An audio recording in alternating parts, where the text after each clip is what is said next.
झारखंड के student protest कर रहे हैं लेकिन मीडिया साइलेंट है, सारे सेलिब्रिटी भी साइलेंट और हमारे नेताजी भी साइलेंट है। आखिर में क्यों? हो सकता है ये बच्चे ना शहरों की तरह अपर क्लास बच्चे नहीं है, चांदी का चम्मच लिए मुंह में पैदा हुए, ये ना साधारण बच्चे हैं। और ना ही ये बच्चे के पास ना कोई PR टीम है जो कि उनके कैंपेन को ना सोशल मीडिया पे काफी ज्यादा वायरल करे। यही कारण से ना बड़े बड़े फिल्म स्टार ना ये प्रोटेस्ट को ना सपोर्ट ही नहीं कर रहे हैं। इसका मतलब ये नहीं है कि जो झारखंड में प्रोटेस्ट चल रहा है वो इम्पोर्टेंट ही नहीं है। जिम्मेवारी आपकी और हमारी बनती है कि रेस्ट ऑफ इंडिया के सामने ये प्रोटेस्ट हम खुद लेकर के आए। मैं आपको पहले ही बता देता हूँ, स्टूडेंट के जो मसीहा है ना अभिजीत दीप के, मैं उनके बारे में वीडियो में थोड़ा भी बात नहीं किया हूँ। उनको ना टाइफाइड हो गया, इसका स्टूडेंट प्रोटेस्ट जो कि झारखंड में चल रहा है उसमें शामिल नहीं हो पा रहे हैं। और उनके साथ ही साथ ना बहुत सारे CJP के जो मेंबर है ना सारे लोग बीमार चल रहे हैं। जब CJP के मेंबर्स के लिए जब पार्टी ऑर्गेनाइज किया जाता है तो सारे लोग उनके घर ठीक ही पहुंच जाते हैं। छोड़ो ये सब, चलो टॉपिक पे आते हैं। रिजाइन करो चुपचाप से। कहाँ बिहार में 72nd BPSC होने जा रहा है और कहाँ अभी आप 14 JPSC में बच्चा लोग को लपेट के रखे हुए हो।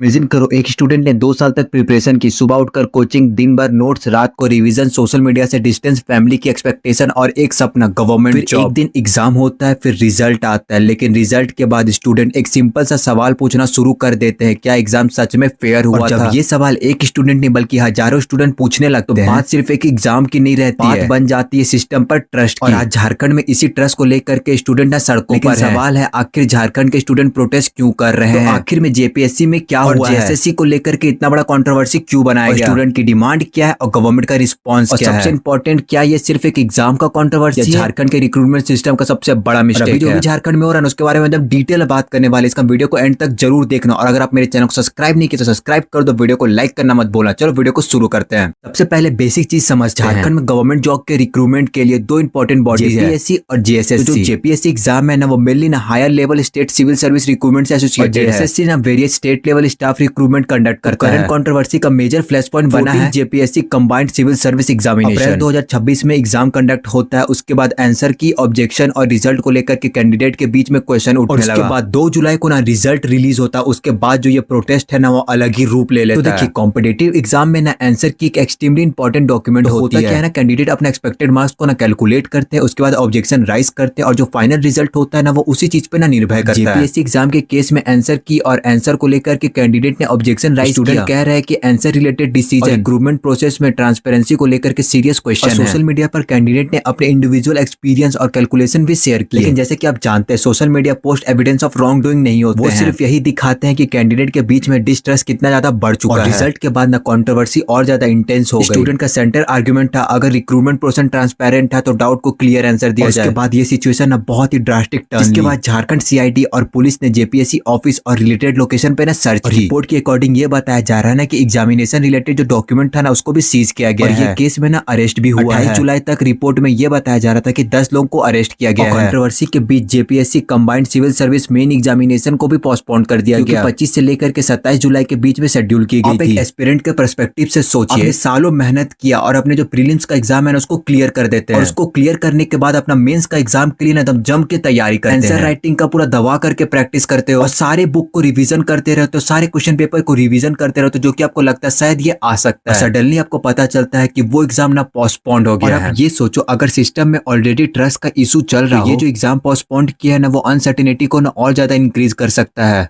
अब हम लोग जानते हैं जो स्टूडेंट वहां पे प्रोटेस्ट कर रहे हैं ना उनका डिमांड क्या है। उनका पहला डिमांड ये है कि 14 JPSC प्रीलिमिनरी एग्जाम को कैंसिल करे या फिर रिकंडक्ट करे। प्रोटेस्टर का दूसरा डिमांड ये है कि ना इस चीज पे ना CBI इन्वेस्टिगेशन होना चाहिए। उनका तीसरा डिमांड ये है कि रिक्रूटमेंट प्रोसेस में पूरा ट्रांसपेरेंसी होना चाहिए। प्रोटेस्टर का चौथा डिमांड ये है कि JPSC और JSSC का रिफॉर्म की भी डिमांड कर रहे हैं। यहाँ पे ना एक इंपॉर्टेंट क्वेश्चन ये उठता है, अगर एग्जाम में कुछ इरेगुलरिटी हुई भी हो तो इतना बड़ा प्रोटेस्ट क्यों किया जा रहा है? यहाँ पे ना बहुत लोगों को ये चीज नहीं पता है ना कि जो गवर्नमेंट रिक्रूटमेंट एग्जाम होता है वो एक नॉर्मल एग्जाम नहीं होता है। एस्पिरेंट के लिए ये करियर का गेटवे होता है। गवर्नमेंट जॉब का मतलब होता है कि फैमिली की फाइनेंशियल स्टेबिलिटी, पेरेंट्स का कॉन्फिडेंस और ईयर ऑफ प्रिपरेशन का रिजल्ट। और जब स्टूडेंट को लगा कि मेरी मेहनत का रिजल्ट मेरे कंट्रोल में नहीं, तो फ्रस्ट्रेशन सिर्फ पर्सनली नहीं रहता, वो कलेक्टिव एंगर बन सकता है। प्रोटेस्ट का इंटेंसिटी लेवल इतना बढ़ चुका है, उसका एग्जांपल है हंगर स्ट्राइक। रिपोर्ट के according student leader Devendranath Mahato ने स्ट्राइक का 15 डे कंप्लीट किया और उनका हेल्थ ना धीरे धीरे काफी ज्यादा खराब होते जा रहा है। रिपोर्ट में यह भी कहा गया है कि हंगर स्ट्राइक की कंडीशन क्रिटिकल लेवल तक वीक हो चुकी है। यहाँ पॉलिटिकल डिबेट से पहले एक ह्यूमन क्वेश्चन है, एक स्टूडेंट को अपनी सवाल सुनवाने के लिए अपनी हेल्थ तक रिस्क पर क्यों लगानी पड़ रही है? जब स्टूडेंट का मूवमेंट बड़ा हो जाता है तो पॉलिटिक्स नेचुरली उसके अराउंड आ जाती है। बीजेपी और बहुत सारे पॉलिटिशियन और स्टूडेंट ऑर्गेनाइजेशन ने भी एससी और जेएसएससी कंट्रोवर्सी को लेकर के प्रोटेस्ट किए। मतलब कि सही है यार, जब वहाँ पे कॉकरोच जनता पार्टी जंतर मंतर पे प्रोटेस्ट कर रहे थे, तब राहुल गांधी और अरविंद केजरीवाल बनते स्टूडेंट के मसीहा। जब झारखंड में उन्हीं का सरकार है तब यहाँ पे बीजेपी बनता है स्टूडेंट का मसीहा। 8 अगस्त को एबीवीपी ने जेपीएससी स्टूडेंट के सपोर्ट में सीएम रेसिडेंट मार्च किया। टाइम रिपोर्ट ये बताता है जब ये चीज चलते रहता है ना तो बहुत सारे पीपल इंजर्ड हो जाते हैं और 10 एबीवीपी वर्कर को डिटेन कर लिया जाता है। लेकिन यहीं पे एक इंपॉर्टेंट क्वेश्चन ये उठता है कि क्या ये जो मूवमेंट है वो स्टूडेंट का है या कोई पॉलिटिकल पार्टी का है?